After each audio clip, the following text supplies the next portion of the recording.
Bonjour et bienvenue au Fort Napoléon. Aujourd'hui, à l'occasion d'une exposition exceptionnelle qui retrace toute l'aventure de la découverte des neutrinos dans les océans. Ces particules qui nous donnent des informations sur l'ensemble de l'univers, qui ont traversé des galaxies et qui viennent ici témoigner de ce qui s'est passé dans cet univers. C'est un sujet extrêmement riche, assez complexe, mais qui est décrit avec des scientifiques, avec des passionnés, qui l'ont traduit à travers des expositions, à travers des conférences, à travers des jeux, des visites guidées qui vont vous conduire dans cet univers absolument incroyable. Le projet KM3Net, c'est un projet de recherche fondamentale et à la fois un projet de recherche appliquée. Et ce sont des partenaires qu'on trouve sur le site de Brégaillon, comme Ifremer, qui livre les rovers qui vont faire la technique de l'installation, comme Foslev, qui va amener tous les techniciens et le matériel sur place.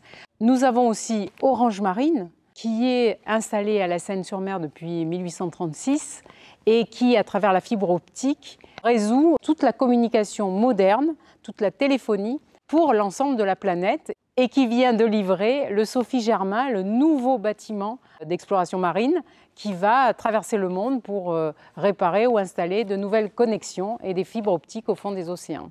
C'est le CNRS qui se déploie et après Antares, basé à l'Institut de biologie marine, va prendre sa position au CNRS à Brégaillon dans un nouveau bâtiment qui va être réalisé bientôt. C'est aussi un projet porté par les universités, puisque nous avons des laboratoires de recherche sur Marseille, mais aussi l'université d'Aix-Marseille, mais aussi Centrale Marseille. Nous avons aussi l'université de Toulon. C'est donc un projet extrêmement emblématique sur le site de la Seine-sur-Mer, parce que la Seine-sur-Mer, premier port scientifique d'Europe, justifie de son nom. Parce qu'en réalité, le projet Antares était ce télescope à neutrinos qui se déroulait sur plusieurs kilomètres à partir de la plage des Sablettes. Et c'est encore le cas aujourd'hui, puisque toute la connexion qui se fait et qui se retrouve à l'Institut de biologie marine arrive sur la plage des Sablettes.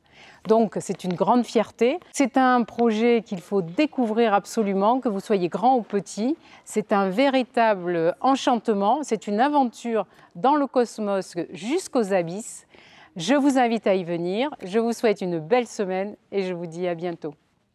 Donc cette exposition qui s'intitule « Des abysses au cosmos » est présentée donc au Fort Napoléon pour retracer l'histoire de cette expérience qui s'appelle Antares, que nous avons démarrée en 1995, et donc ça fait maintenant plus de 25 ans presque que je travaille sur cette expérience. Et donc ce premier détecteur qui veut détecter les neutrinos, des particules fantomatiques, a été installé dans les années 2000, 2006, 2008, a fonctionné jusqu'à l'année dernière, en 2022. Et donc pour marquer la transition vers un nouveau détecteur bien plus performant que nous appelons KM3Net, nous avons voulu exposer des éléments emblématiques de ce détecteur Antares et retracer l'histoire de la détection des neutrinos au fond de la mer à travers cette exposition.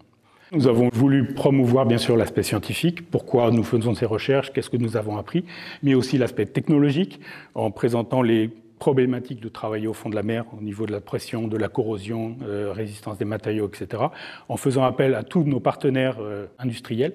Mais nous avons voulu aussi promouvoir le fait que la science n'est pas qu'une affaire d'hommes. Nous avons voulu mettre en lumière nos partenaires scientifiques et nos partenaires ingénieurs féminins, donc qui participent à nos projets au travers de différents posters que vous pourrez voir dans une salle de l'exposition. Pour installer toute cette exposition au fort de la Seine-sur-Mer, nous avons bénéficié de l'aide et du partenariat de la ville de la Seine qui nous ont accueillis à bras ouverts, une fois de plus, pour présenter nos travaux et nos recherches. Cette exposition va durer jusqu'à la fête de la science, c'est-à-dire jusqu'au week-end du 8 octobre. Elle veut être ouverte à tous les publics, les grands publics, les scolaires, les associations. Et nous allons organiser des visites guidées. Nous allons organiser un quiz et nous allons aussi organiser un concours qui s'appelle « Dessine-moi un neutrino », basé sur quelque chose qu'on a déjà organisé au sein de la collaboration KM3Net, où l'idée c'est que chaque élève produise une œuvre artistique sur qu'est-ce qu'évoque pour lui le neutrino. Et les meilleurs dessins à la fin de l'exposition, aux Fêtes de la Science, seront primés et présentés au grand public. Et chaque samedi, nous allons présenter une conférences grand public sur différents thèmes pour comprendre les secrets de l'univers. On a visité le fort Napoléon, il y avait une exposition des fonds sous-marins. Il y a surtout la machine à molécules qu'on a vue et surtout le film.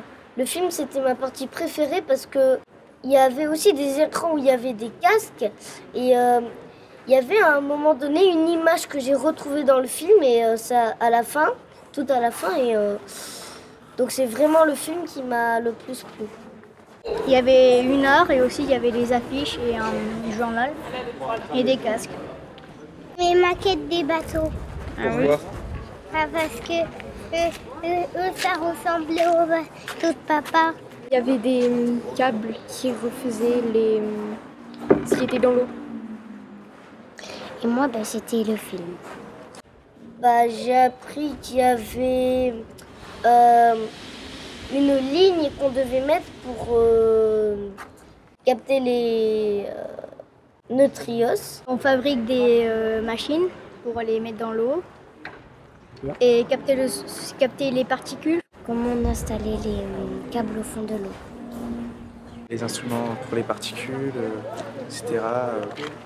Pour le développement, pour les réseaux aussi sous l'océan. Et plein d'autres choses.